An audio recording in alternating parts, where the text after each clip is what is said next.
Assalamu alaikum wa rahmatullahi ta'ala wa barakatuhu. Jama'a kun ga mazaje ga kun ga gona ga damuna ga su gyaɗa nan su dawa su hatsi duka kun dai ka masha Allah damuna alhamdulillah.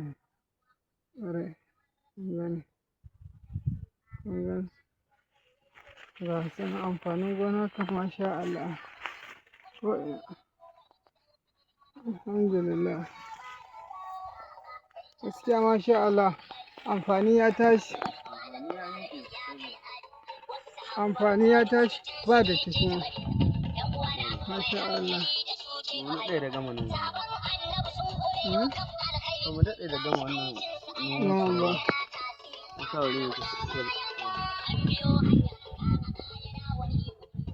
Ka ji ya ikon akwai daɗin kallo fa in kana gani Allah sai dai aiki ne ɗan buɗe. Akwai aiki. Wannan jaraba ce.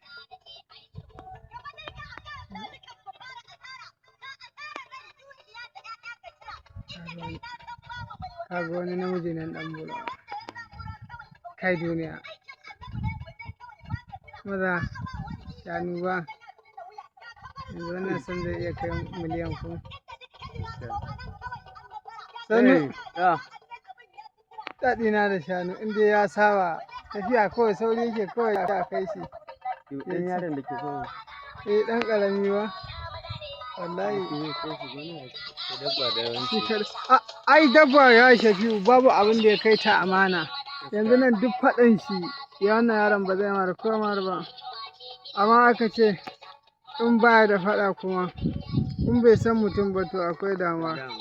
Ka duba kai jama'a ku duba ku gani kore shar daɗin kallo gyara ido shine amfanin kallon wannan koren jama'a ba komai bane mana yana gyara ido kore gaba ɗaya da inda ka kalla ya haga idonka irin gari ya wayar nan sai mutum ya buɗe ya kalla. Ta wannan ana amfani da ita zuciyar dawa wannan na sarki